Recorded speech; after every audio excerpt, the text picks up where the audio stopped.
आज बात करते हैं पेरेंटिंग के एक नए असरदार तरीके की।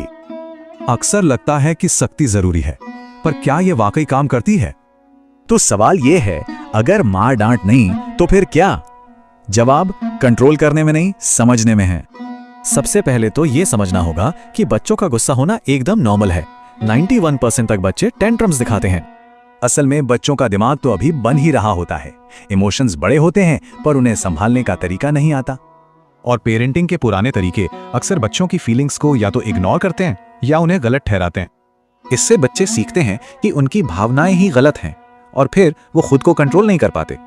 तो चलिए इस व्यवहार को एक नए नजरिए से देखने की कोशिश करते हैं। असल में वो अपनी किसी जरूरत को बताने की कोशिश कर रहे होते हैं।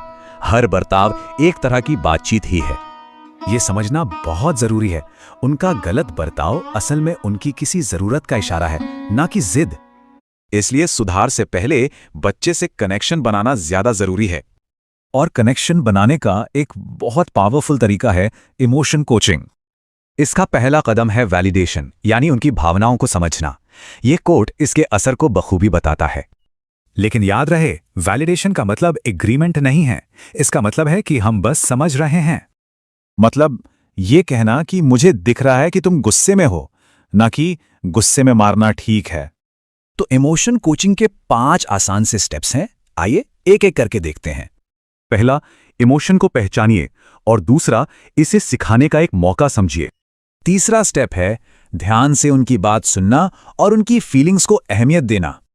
चौथा, उन्हें अपनी फीलिंग्स को नाम देना सिखाएं, जैसे क्या तुम निराश हो या दुखी हो।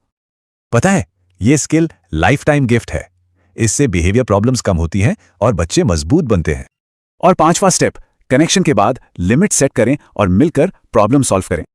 ये अप्रोच सजा और अनुशासन का फर्क समझाती है। एक डर पर आधारित है, दूसरी सिखाने पर।